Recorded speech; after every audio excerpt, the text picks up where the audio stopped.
Georgia's former Democratic gubernatorial candidate Stacey Abrams is launching a campaign to help mobilize young voters of color.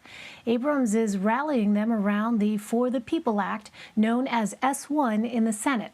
The legislation expands reforms for voting access and registration. This comes as voting procedures are being challenged by Republicans in several states following the 2020 presidential election. So far, Georgia, Florida, and Arizona have already passed new laws limiting voting, and more could follow. For more on this, let's bring in CBSN Washington reporter Caitlin Huey-Burns. Hi there, Caitlin. So on Monday, Vermont's Republican Governor Phil Scott bucked a trend in his party, signing a bill expanding voting rights. What was the reason for it, and what does it do? Hi, Elaine. Right, this bucks the trend that we've seen from Republicans across the country. What they did was sign into law a provision that now allows officials to send mail-in ballots to every registered voter. They also signed a provision to allow voters to cure their ballots or fix their ballots if there's problems with them. And this comes after the Vermont officials allowed the use of mail-in ballots for everybody during the pandemic, and they found that it was actually quite a popular policy. Polling showed that voters really favored getting those ballots directly sent to them and being able to mail them back. So they really just codified some changes made during the pandemic. What's significant here, though, compared to some other places that we've seen some reforms, is that Vermont is a little bit different. Yes, there is a Republican governor, but the state assembly is run by Democrats. So that's different from places like Georgia and Texas, where Republicans control everything. And also, the Republican governor there is not your typical Republican. He has bucked his party before. He voted for Joe Biden, for example, in the 2020 election. So while this is a show of expansion of voting rights and a way in which Republicans and Democrats can work together, Vermont is a very different state from some of these others that we've seen recently. Well, meanwhile, in Texas, state Republican lawmakers are vowing to revive their failed effort to implement voting restrictions over the Memorial Day weekend. How does what Republicans are proposing in Texas compare to what passed in Georgia?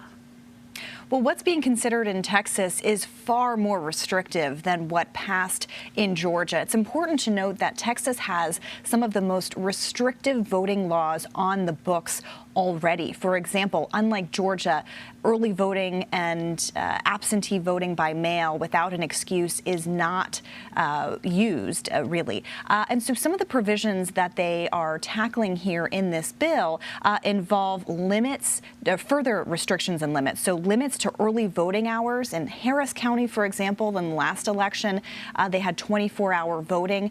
This is designed to kind of really target that. Other restrictions include giving more power to poll watchers. It will ban drive-through voting. There are also new requirements to voting by mail, which are already restrictive. And another important thing is that it lowers the standard for overturning election results based on allegations of fraud. And of course, that's important given everything we've seen over the past few months. Now, Democrats were able to stage a walkout during the last consideration of this bill, so that halted the bill.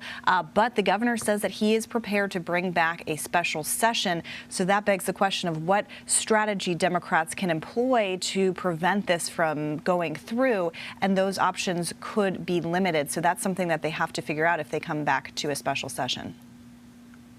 All right, we'll continue to watch that. In Georgia on Tuesday, a group of faith leaders, including Dr. Martin Luther King Jr.'s daughter, joined local Democratic politicians at the state's capital to protest the recently passed voting rights bill. What do they hope to achieve on a larger scale?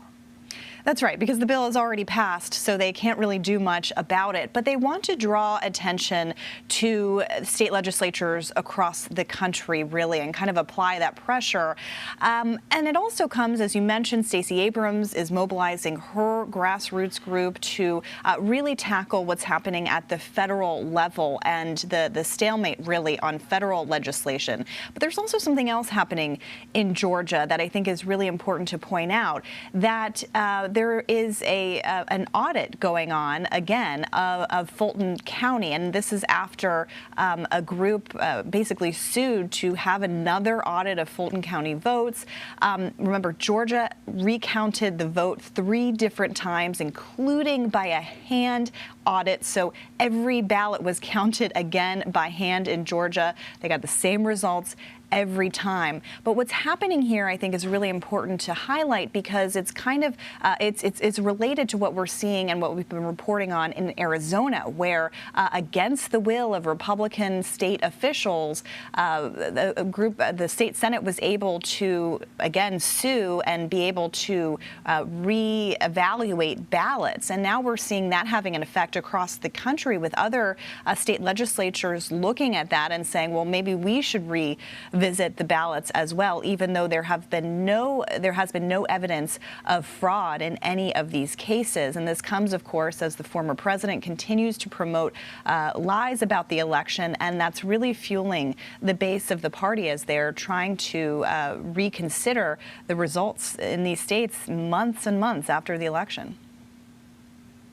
Well, finally, West Virginia Democratic Senator Joe Manchin met with civil rights leaders on Tuesday after saying he would not support President Biden's For the People Act. And here's some of what he said afterwards. Is there anything about your position on S1 that changed based on this conversation? No, I don't think anybody changed positions on that. We're just learning where everybody's coming from. We're learning where everybody's position is. So the For the People Act, also known as S1, isn't expected to pass in the Senate. Neither will the John Lewis Voting Rights Act. What is the backup plan for supporters of those pieces of legislation?